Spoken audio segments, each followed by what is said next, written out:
ഡോക്ടറെ, ഡാൻഡ്രഫ് കൂടിയിട്ട് ഒരുപാട് പേര് വരുന്നുണ്ടല്ലോ. ഡോക്ടർ അവർക്ക് എന്ത് ട്രീറ്റ്മെന്റ് ആണ് സജസ്റ്റ് ചെയ്യാറ്? ഡാൻഡ്രഫിന് മെയിൻലി പല റീസൺസ് കൊണ്ട് കാണാറുണ്ട്. ഒന്ന്, നമുക്ക് മാലസീസിയ എന്ന് പറഞ്ഞ ഒരു ഫംഗസ്. ഈ ഫംഗസിന്റെ ഓവർ ഗ്രോത്ത് കൊണ്ടുള്ള ഡാൻഡ്രഫ് ആണ് ഏറ്റവും കൂടുതൽ. സ്ട്രെസ് റിലേറ്റഡ് ആയിട്ടും ഹോർമോൺ റിലേറ്റഡ് ആയിട്ടും ഡയറ്റ് റിലേറ്റഡ് ആയിട്ടും വരാറുണ്ട്. സെബോറിക് ഡെർമറ്റൈറ്റിസ് റിലേറ്റഡ് ആയിട്ട് കാണാറുണ്ട്. ചില ആൾക്ക് വെറും ഒരു ഡ്രൈ സ്കാൽപ്പ് മാത്രമായിരിക്കും. അങ്ങനെ പല പല റീസൺ ഉണ്ട്. അപ്പൊ ഇനീഷ്യലി നമ്മൾ റീസൺ നോക്കിയിട്ടാണ് ട്രീറ്റ്മെന്റ് ചെയ്യുന്നത്. മെയിൻലി ട്രീറ്റ്മെന്റിൽ വരുന്നത് ഇനീഷ്യലി നമ്മൾ ആ ഒരു സ്കാൽപ്പിന്റെ ക്ലീനിങ് ആണ് ഏറ്റവും ഇമ്പോർട്ടൻ്റ് ആയിട്ടുള്ളത്.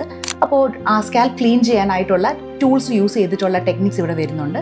അത് കഴിഞ്ഞ് ഈ ഒരു ഫംഗസിന്റെ ഓവർ ഗ്രോത്ത് ഒക്കെ ആണെങ്കിൽ നമ്മൾ അതിനെ കരിയിച്ച് കളയുന്ന ഒരു മെത്തേഡുണ്ട്. ഹെയറിനൊന്നും ആവില്ല കേട്ടോ, ജസ്റ്റ് ആ ഒരു ഇത് മാത്രമേ നമ്മൾ കരിയിച്ച് കളയത്ത് മാത്രമേ ഉള്ളൂ.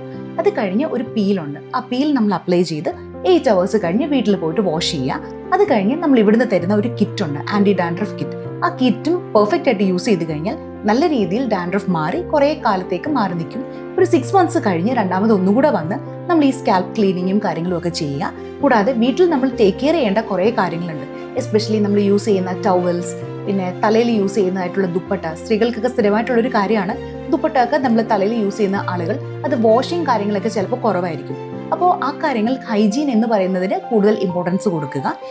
കോംബ് എന്നിവ എല്ലാം വീക്ക്ലി വൺസ് വെച്ചിട്ട് നമ്മൾ വാഷ് ചെയ്യുക. അതുകൂടാതെ നമ്മൾ പില്ലോ കവർ എപ്പോഴും നല്ല ക്ലീനായി വെക്കുക. വീക്ക്ലി ട്വൈസ് എങ്കിലും നമ്മൾ പില്ലോ കവർ ചേഞ്ച് ചെയ്യുക. പിന്നെ ചില ആളുകൾ ചെയ്യുന്നതാണ് തല തീരെ വാഷ് ചെയ്യാറില്ല. ഡാൻഡ്രഫ് ഒക്കെയുള്ള ആളുകൾക്ക് പ്ലെയിൻ വാട്ടർ വെച്ചിട്ട് തല ഡെയിലി വാഷ് ചെയ്യുന്നത് ഏറ്റവും ഹെൽപ്ഫുൾ ആണ്. താരനില്ലെങ്കിൽ 2 days once ഒക്കെ നമ്മൾ ഹെയർ വാഷ് ചെയ്ത് കഴിഞ്ഞാലും ഓക്കെയാണ്.